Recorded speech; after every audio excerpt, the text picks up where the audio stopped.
بسم ابن ولد منفس قدوسن حدا املاك امين ابسفل عليه كرنعتني عالم كوينكم نزم دبات الزي تكاتاتلو زلخم سلام كريستوس مساعدكم يخوننا بالكو يتزي جمرنا يو اسنتنونا بزعبا قال كيداناوي هيوتن صوعتا ناي قال كيداناوي هيوتن نقصل اللونا ابز حلفا من قال كيداناوي هيوت كنسنتن كلنا بحقي منچين ابنتن ناي قال كيداناوي هيوت ክርስቶስ ከም ዝኾነ ከምቲ ክርስቶስ ንቤተ ክርስቲያኑ ዝያዳ ዘፍቀራን ገዛሩስ ዘወፍየላን ሰብአይን ሰበይትን ኣብ ንሕድሕዶም ገዛሩሶም ኮፍዩ ከም ዝተጸውዑ እቲ ኣንስቲ ተኣዘዛ ክብል እንከሎ እንታይ ማለት ከም ዝኾነ ሰብአይ ድማ ርእሲ ሰበይቲ ክብል እንከሎ እንታይ ከም ዝኾነ ዝያዳ ኣሰንቲና እዚ እቲ መለኮታዊ ኩነት ወይ ድማ መለኮታዊ ሸነኽ ናይ ቃል ኪዳን ክበሃል እንከሎ ሎሚ እንርእዮ ድማኒ ነቲ ሰብአዊ መዳይ ናይ ቃል ኪዳን እዩ ምክንያቱ ኣብዛ ሓለፈ ትምህርትና ከም ዝበልናዮ ሰብአይን ሰበይትን ሓደ ኣካል ክኾኑ ከለው ነቲ ሰብአዊ ሸነኽ ናይ ቃል ኪዳን የመልክት ነቲ መለኮታዊ ድማ ናይ ክርስቶስን ናይ ቤተ ክርስቲያንን ዝመስል ህይወት ክነብሩ ስለዚ ተጸውዑ ስለዚ ሎሚ እንሪዮ ነቲ ሰብአዊ ሸነኽ ማለት ነቲ ኣምላኽ ብደጋዊ ሰብነታዊ ምልክት ገይሩ ኣብ ቃል ኪዳን ዝገልጾ ፍቅሪ ማለት እዩ በቲ በደጋዊ በሰብነትና ገይሩ ኣብ ቃል ኪዳን ዝገልጾ ፍቅሪ ንዑይና ሕጂ ዝያዳ ዓሚቕና ከነሰንትኖ ምክንያቱ ፍቅሪ ከምቲ ዝበልናዮ በሰብነት ዝግለጽ እዩ ሓሳብ ጥራይ ኣይኮነን ስምዒት ጥራይ ኣይኮነን ሰብነትና እውን መልእኽቲ ናይ ፍቅሪ ዘመሓላልፍ ምልክት ናይ ፍቅሪ እውን ዝህብ መጋበር ናይ ፍቅሪ ስለ ዝኾነ ርእሰ ሊቃነ ጳጳሳት ነዚ መታን ክሕግዘና ቋንቋ ሰብነት language of the body ዝብል ሐሳብ የማዕብሉ ማለት ነቲ ሰብነት ፍቅሪ የመሐላለፍ እዩ ዝብል ዝያዳ ዓሚቕና ንኽንርድኦ ሓደ ቋንቋ ሰብነት language of the body ዝብል ሐሳብ ይህቡና ነዚ ድማ ኣብ መጽሓፍቲ መሃሊን መጽሓፍ ጦቢትን ተመርኪሶም ነቶም ኣብ ክልቲኡ ንረኽቦም ፍቁራት ከመይ ገይሮም ነቲ ቋንቋ ናይ ሰብነት ብሓቅነት ከም ዝነበርዎ ይዛረቡ እዚኦም ክልቲኦም ሰባት ነቲ ሰብአዊ ኩነት ናይ ቃል ኪዳን ብሓቂ ዝገልጹልናን ዘንጸባረቁን እዮም ሰብነቶም ድማ ነቲ ሓቀኛ ፍቅሪ ቋንቋ ናይ ፍቅሪ ዘመሐላልፍ ኩነት ናይ ህይወቶም ዝገልጽ እዩ ማለት እዩ ካብኦም ድማኒ ብዙሕ ነገር ክንመሃሮን ክንስዕቦምን ዘለና ኣብነት ይህቡና ማለት እዮም ሸውዓተ ምስጢራት كنيو حليفهم زهبوا مستيراو ملكت اللوم نأبنت أبتمكت ماي قالات نايكاهن مستيراوي ملكت كوينو باو جيرو حاتيات أدامات فيو نتسب محدر قدس السلاسي كم زخون يقبرو سلازي اتماي اتك قالات نايكاهن ملكت نايت مستير كوينو اللو بو جيرو دما تتسقى يحلف اتسب دما دحنت يركب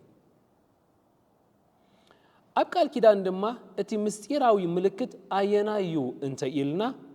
أتي بنات إنتهم فقادهم مجلسن بسجاء وركب دما حدا مخانن إيو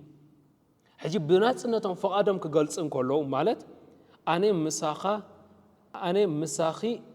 كسام وداتا هيوتي كنبرية إلهم بنات إنتهم فقادهم كجلسوا إن كلون بسجاء وركب دما حدا كخانن إن كلو إزي أتي ملكت نايت مستير إلنا نصوعيو نتي بسبنتهم زقال صوا فقادهم غيرهم سبعين سبيتن ناي أملاخ منفساون ملكتهم فقري مستيراويان ملكت يخونو مالتهم سلازي أتي بسبنتهم زقال صوا فقادهم ناي أملاخ منفساون ملكتهم فقري مستيراويان ملكت يخونو اللو ونهاتو سبعين سبيتن بحدنتهم نتي مستير ناي أملاخ يقلصو إلنا تقيسنا نيرناينا بحدنتهم نتي منفساون ملكتهم كنت ناي أملاخ ينصبارقو نتي حدنت ناي قدس السلاسي ينصبارقو مالتيهم كمي سبنتنا نتي زرأ كجبرن نتي كابتنتي حبو زنبر مسير أملاخ كم حلالفن زتفترة سلازخونه سلازي ناتو ملكت يخونو لو نتي زيرأ مدب أملاخ نايت حبو مسير أملاخ ህያው ዝገብር እቲ ሰብነቶም ስለዝኾነ ብሓቂ እቲ ሰብነቶም ሓደ ምስጢራዊ መልእኽቲ ዘለዎ ይክንብሎ ንኽእል ስለዚህ ኣብዚ እቲ መሐላ ናይ ቃል ኪዳን ቋንቋ ናይ ልቢ መንፈስ እንተኾይኑ ንዑ ዝዛመት ቋንቋ ናይ ሰብነት ክህሉ ግድን እዩ ምክንያቱ ቋንቋ ናይ ልቢ እቲ ብኣፎም ዝገልጽዎ መሐላ ዝፍጽምዎ ኪዳን ዝኣትዎ ቋንቋ ናይ ልቢ ወይ ቋንቋ ናይ መንፈስ እዩ ስለዚህ ቋንቋ ናይ ልቢ እቲ መሐላ እንተዳ ኮይኑ ቋንቋ ናይ ሰብነት ክህሉ በተዛማድ ድማ ግድን እዩ ከም እንፈልጦ ቃል ከየውፃና ብሰብነትና ክንዛረብ ንኽእል ኢና ቃል ከየውፃና ብምልክት ጌርና መልእኽቲ ከነመሐላልፍ ንኽእል ኢና ንኣብነት ከም ዝናይ ጽሙማን እንተርኢና ብምልክት ጌሮም ይዛረቡ ብምልክት ጌሮም ድማ መልእኽታቶም የመሐላልፉ ማለት እዮም ስለዚህ ብሰብነትና ከይተዛረብና መልእኽቲ ከነመሐላልፍ ንኽእል ኢና ኣብዚ ኩነት ጾታዊ ርክብ እንታይ ይገልጽ ምክንያቱ ጾታዊ ርክብ ሓደ ክፋል ናይቲ ሰብነትና ዝህቦ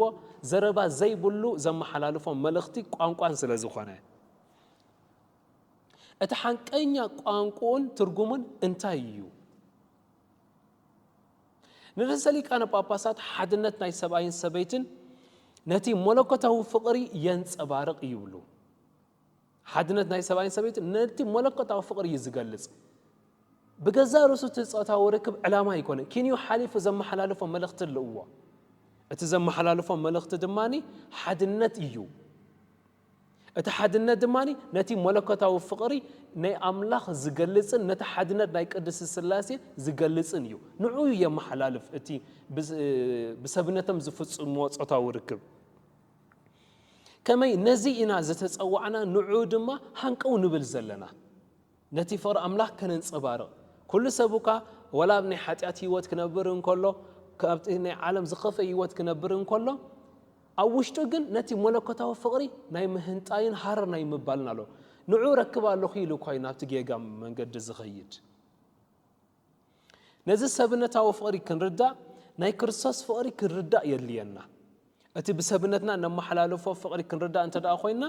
نتي كرسوس ذهبنا فقري كنردا كرسوس زم حلالفنا فقري كنردا يقبعنا ناي كرسوس فقري نصا بملئات بتأمانነት فريام نيرو زين أربعة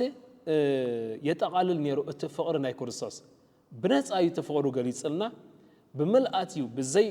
غودوليو فقروا قليصلنا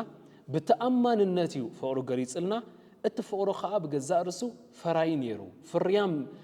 زفر فقريو نيرو ስለዚህ ናይ ክርስቶስ ፍቅሪ እዘን ኣርባዕተ ነገራት የጠቃልላ ስለዚህ ናይ ሰብኣይ ሰበይቲ ፍቅሪ ድማ ነዚ ክርስቶስ ብሰብነቱ ዝገለጸልና ክመስል ኣለዎ ነዚን ኣርባዕተ ዘጠቃለለ ክኸውን ኣለዎ እቲ ናይ ሰብ ፍቅሪ እቲ ናይ ሰብ ቃል ኪዳን ከኣስሩ እንከለውን ካህን ነዘን ኣርባዕተ ነገራት እዩ ዝሓቶም ማለት ብድሌቶም ብናጽነቶም ብገዛእ ፈቃዶም ዲዮም ነዚ ኪዳን ዝኣትውዎ ዘለው بملأت كنبروه بتأمانነት كنبروه فقادኛታት ዲዮም ውሉድ ክወልዱ ከፍርዩ ፈቃደኛታት ዲዮም ካህን እውን ነዘን ኣርባዕተ ነገራት ይዝሓትት እቶም መጻምት ድማ ነቲ ብቃሎም ኣብ ቅድሚ መንበረ ታቦት እወ ዝበልዎ ሓደ ኣካል ብምዃን ይገልጽዎ ስለዚ ብቃሎም እቲ ናይ ልቢ እቲ ናይ መንፈስ ፈቃዶም ይገልጹ أتي بناي لبي قانقوا زتزاربوا دماني حدا أكل بمخان بسبنتهم يرجعون محتم يهرمون مالتهم سلزي أتي بسبنتهم زفصموا تكبر نايت ناي لبهم ويناي منفسهم قانقوا ملكتيو ناتو أب جبر زوعل هي أو زجبر إيو نرسلي كان باباسا سبنتنا صوتاوي حدنتن نبياوي تلوخان اللو يبلو سبنتنا صوتاوي حدنتن نبياوي تلوخان اللو يبلو نبي زبهال نالباش بزحوان بجيجا نردو ناي مساي زنبه أملاخ انتي حاسيبلو زنقرنا قل بخومينا نردو نبي زبهال بزعب أملاخ ززاربن نتم مستيرو زأوجنيو نبي كاب ناي مساي نلعلي بزعبا هلو كنتا ززاربو ونيبزح እግዚአብሔር አምላኽ ከምዚ ይብላሎ ከምዚ ኩኑ ከምዚ ግበሩ እዚ የዕርዩ እዚ ተበላሽሎ እናብል ብዛዕባ ህሉ ኩነታት ይዛረብን ነቲ መልእኽቲ ናይ ኣምላኽ ድማ ምስጢር ናይ ኣምላኽ መደም ናይ ኣምላኽ ይእውጅን የመሓላልፍን ስለዚ ሰብነትና ነቢያዊ ተልእኾ ኣለዎ ክብል እንከሎ ብገዛእ ርእሱ ዘይኮነ ካብኡ ሓሊፉ ዘመሓላልፎ ወይ ዝእውጆ ብስራት ዝህቦ ዘበስሮ መልእኽቲ ኣለዎ ዝገልጾ ምስጢር ዝእውጆ ምስጢር ኣለዎ ሰብነትናን ጾታዊ ርክብን እውን ነዚ ክገልጽ እዮም ተፈጢሮም ነቢያዊ መልእኽቲ ተልእኾ ኣለዎን ክብል ከለና ከም መሓላልፎ ዘለዎ ምስጢር ኣለዎ ገና ከምቲ ሓቀኛታት ነቢያት ዘለው ሓሰውት ነቢያት እውን ስለ ዘለው ምጥንቃቕ የድሊ ከመይ ብሰብነትና ሓሶት ክንዛረብ ስለ ንኽእል እቲ ኣብ ሓሶት ድማ ነቲ ጸጋ ኣምላኽ ኣብ ሕቶም ምልክት ከም ነእትዎ ይገብረና ስለዚ ነቢያዊ ተልእኾ ኣለዎ ክንብል ከለና በቲ እግዚአብሔር ዝደልዮ ካብ ልብና ሕራይ ኢልና ዝሃብናዮ ቋንቋ ብሰብነትና ክንፍጽሞ ከለና ነቲ ነቢያዊ ተልእኾ ብዝግባእ ንነብሮ ኣለና በቃልና ዘይሃብናዮ ኪዳን በቃልና ዘይመሓላለፍናዮ መብጽዓ ዘይኣተናዮ ብሰብነትና ጥራይ ክንፍጽሞ ከለና ግን እቲ ሰብነትና ካብ ሓቀኛ ነቢ ናብ ሓሳዊ ነቢ ይቕየር ኣሎ ማለት እዩ ስለዚ ብሰብነትና ሓሶት ኢና ንዛረብ ዘለና እቲ ሰብነትና ዘመሓላልፎ ቋንቋ ኣለዎ እንተዳ ኢልና እሞ ድማኒ በቲ ቁኑዕ መንገዲ እንተዳ ዘይንፍጽሞ ኣለና ሓቀኛ ቋንቋ ይኮንና ነመሓላልፍ ዘለና እንታይ ዳ ሓሶት ንዛረብ ኣለና እቲ ኣብ ሓሶት ነቲ ኣምላኽ ኣብ ህይወትና ኣብ ሰብነትና ዘንበሮ ጸጋ ድማ ኣብ ምልክት ሕቶ ነእትዎ ማለት እዩ ከም ንጠራጠር ይገብረና ተጠራጢርና ኻኒ ካብቲ ቁኑዕ መንገዲ ናይ ኣምላኽ ከም ንወጽእ ይገብረና እግዚአብሔር ኣምላኽ ንኣዳምን ሔዋንን ካብዚያ ከይትበልዑ ኢሉ ምስ ኣዘዞም ሰይጣን ተቐዳመይቲ ነገር ኣብ ልቦም ዘንበረሎም እንታይ እንድሕሪልና ምጥርጣርያ ሕቶ ምልክት ከም ዘእትው ይገይርዎም እግዚአብሔር ኣምላኽ ዶ ካብዚኣ ፍረዚኣ ከይትበልዑ ኢልኩም ኢሉ ኣብ ልቦም ሕቶ ይዝሓቶም ከም ዝጠራጠሩ ይገብሮም ንሳቶም ድማ ንዕኡ ሰሚዖም ነቲ እግዚአብሔር ዝሃቦም ጸጋ ኣብ ምልክት ሕቶ ስለ ዘእተው ካብ ፈቃድ እግዚአብሔር ወጽዮም ኣብ ናይ ሓጢአት ህይወት ክወጥቁ ተረኺቦም ማለት እዩ ስለዚ ሰብነትና እቲ ጾታዊ ርክብ እንፍጽሞ ዘመሓላልፎ መልእኽቲ ዝህቦ ምስጢርሲ ዝገልጾ ምስጢርሲ ኣለዎ ማለት እዩ ስለዚ ብሓፈሽ ሎማዓንቲ ዝረኣናያ ትምህርቲ ነቲ ሰብኣዊ መዳይ ናይ ጾታዊ ርክብ እዩ ሰብኣዊ መዳይ ናይ ቃል ኪዳናዊ ህይወት እዩ ነዚ ድማ ኣብ ዝቕጽል ካብ መጽሓፍ መሃልየን መጽሓፍ ጦቢትን ርኢና ኣዚና ከነዕምቆ ኢና ማለት እዩ ሞ